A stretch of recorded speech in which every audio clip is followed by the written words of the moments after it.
I've been talking a lot in these videos about the history and philosophy and economics of freedom, but there's another aspect of freedom that's a little harder to define, but is even more important. It's a psychological virtue. It's the virtue of pride. By pride, I don't mean boastfulness or bragging. I mean a sense of self-worth, a sense of efficacy. Not just the idea that you have a right to be who you are and a willingness to stand up for yourself, but also the simple pleasure in being free, a sense of satisfaction in your own self-responsibility. The simple point is that you cannot have political or economic liberty unless you first have an inner appreciation of your own freedom. A good example of what I'm talking about comes from the life of Frederick Douglass. Douglass was born into slavery in 1818. He escaped on the Underground Railroad when he was 20 years old. But in his memoirs, he later explained that he had actually become free years earlier when he was sent to live on a farm with a man named Edward Covey. You see, Douglass had been growing increasingly rebellious against his master, a man named Thomas Auld. So Auld sent Douglass to live with Covey because Covey had a reputation as a slave breaker, meaning that he would beat and abuse people until they finally submitted and became truly and thoroughly enslaved. And sure enough, Covey spent 6 months abusing Douglass. He beat Douglass once a week, even if he had no reason to. He would assign Douglass impossible tasks and then punish him for failing. On one occasion, Douglass suffered heat stroke while working in the field and begged for mercy, but Covey beat him with a stick instead. And finally, Douglass had had enough. "Whence came the daring spirit necessary," Douglass later said, "I do not know. At any rate, I was resolved to fight." He and Covey struggled for 2 hours, with Douglass fending off all of Covey's attacks until at last Covey gave up and stumbled away. "This battle," Douglass later said, "was the turning point in my life as a slave. It rekindled in my breast the smoldering embers of liberty. I was a changed being after that fight. I was nothing before. I was a man now. It recalled to life my crushed self-respect and my self-confidence and inspired me with a renewed determination to be a free man. My long-cowed spirit was roused to an attitude of independence. This spirit made me a free man in fact, although I still remained a slave in form." For the rest of his life, Douglass would tell this story in his speeches, and he would often finish by quoting a line from the poet Lord Byron, "Who would be free must himself strike the blow." Douglass's point was that to be a free person, it's not enough to just not be enslaved, let alone to be born free. Instead, to be a truly free person, you have to be free inside. You have to love your liberty. That may not sound like a big deal, but it really is.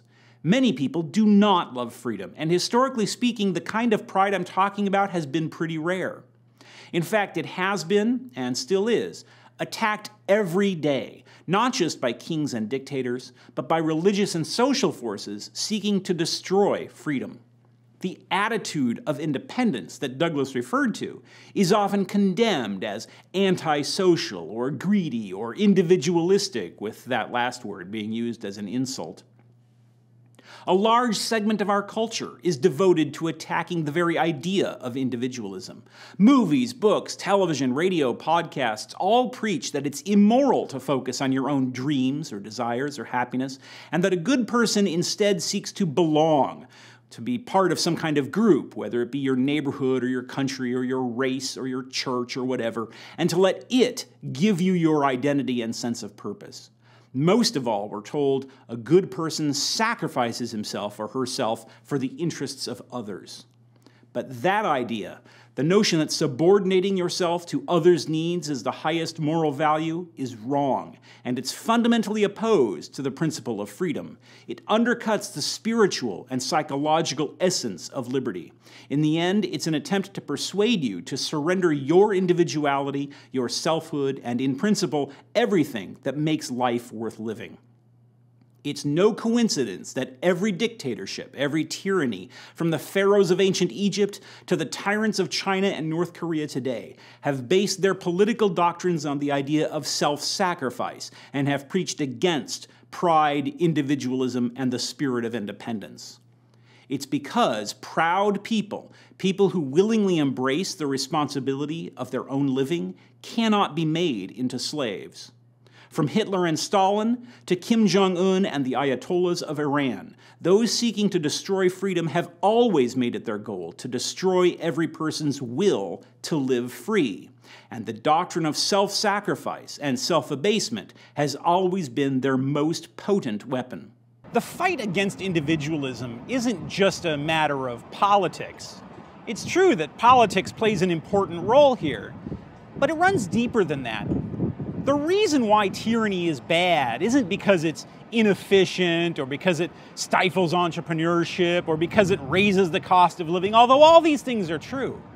The reason that tyranny and oppression are evil is because they crush the beauty and value of life, which only have meaning in light of our right to pursue our own happiness. The real essence of tyranny's evil lies in the proposition that you belong to others, and that you must therefore live not for the sake of pursuing your best destiny, but to serve, sacrifice, and obey.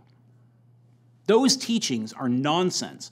The most precious possession any person has is his or her own self.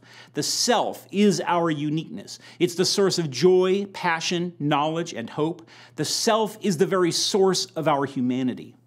The idea that we should sacrifice our values, our goals, our desires for the benefit of other people, that morality consists of subordinating ourselves to others, is not just wrong-headed, it's actually insane.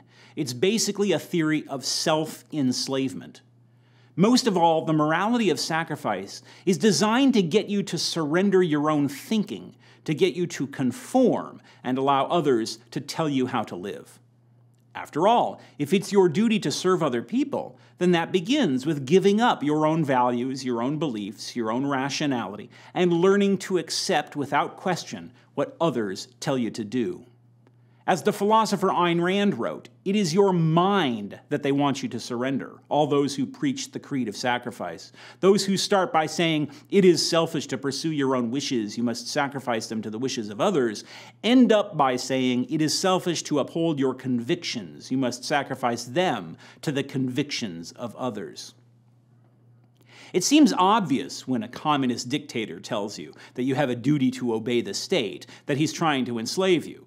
But there are more subtle ways in which people destroy their sense of independence, too, sometimes without even realizing it. This leads them to give up their freedom piecemeal, and one day they wake up to realize that it's already gone.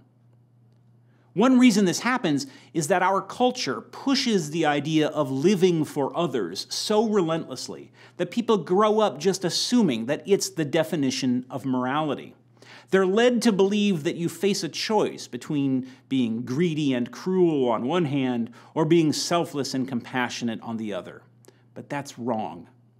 Personal independence doesn't mean you don't care about others, or that you have no friends or loved ones, or that you just use people, or that you're materialistic and only care about money. Being a psychologically independent person means taking responsibility for your own life. That means you get to enjoy the rewards of your good choices, and it means you have to pay the price for your bad ones. Being psychologically independent means recognizing that your life and your destiny belong to you and no one else. In other words, it means caring about virtues not because you're told to, but because they form a part of you. It means being a good person not because that's some sort of duty, but because you take joy in doing the right thing. Most of all, it means thinking and feeling for yourself, not just accepting other people's opinions or doing or saying things to get other people's approval. Sometimes people feel that the kind of psychological independence that I'm talking about is antithetical to family life. We need family and community, they say, in order to live a fully human existence. But spiritual independence is perfectly compatible with a healthy sense of family and community.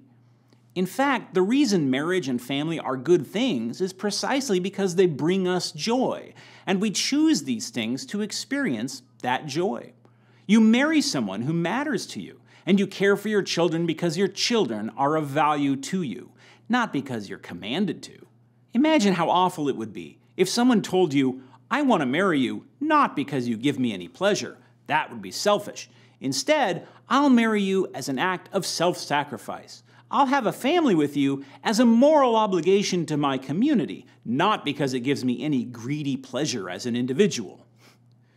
Family and community play crucial roles in my life and your life. But note what I said. They play roles in our lives as individuals. Unfortunately, there are some cases when family or community become opposed to our happiness, in abusive relationships, for example, or in oppressive communities. And in those cases, yes, of course you should choose your own happiness rather than submit to psychological, physical, or moral abuse. Another word for this spirit of independence that I'm talking about is egoism, from the Greek word ego, which means I. As Ayn Rand put it, the egoist stands above the need of using others in any manner. He does not function through them. He's not concerned with them in any primary matter. He does not exist for any other man, and he asks no other man to exist for him. This is the only form of brotherhood and mutual respect possible between men. Sometimes people think this egoism I've been talking about means something like emotionalism. They think an egoist just pursues whatever gives him pleasure at the moment, but that's nonsense. A proud and responsible person isn't guided by mere feelings or appetites. Proud and responsible people make careful and rational choices about their lives. They invest their time wisely. They take care of their careers. They pay their bills. They respect their neighbors' rights. In fact, people who have the kind of pride I'm talking about tend to make better choices than people who don't, precisely because they know that it's up to them to make themselves happy.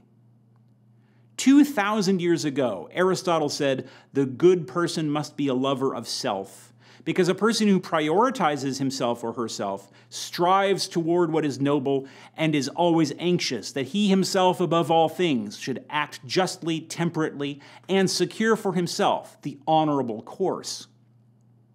Dictators, kings, and bullies of all sorts try hard to inculcate a sense of shame, weakness, or self-abasement in people, to make them feel small and unimportant, and to teach them that the only way their lives have meaning is if they submit to other people.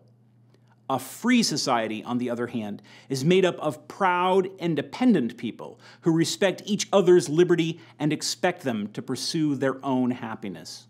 But there's more to it than that.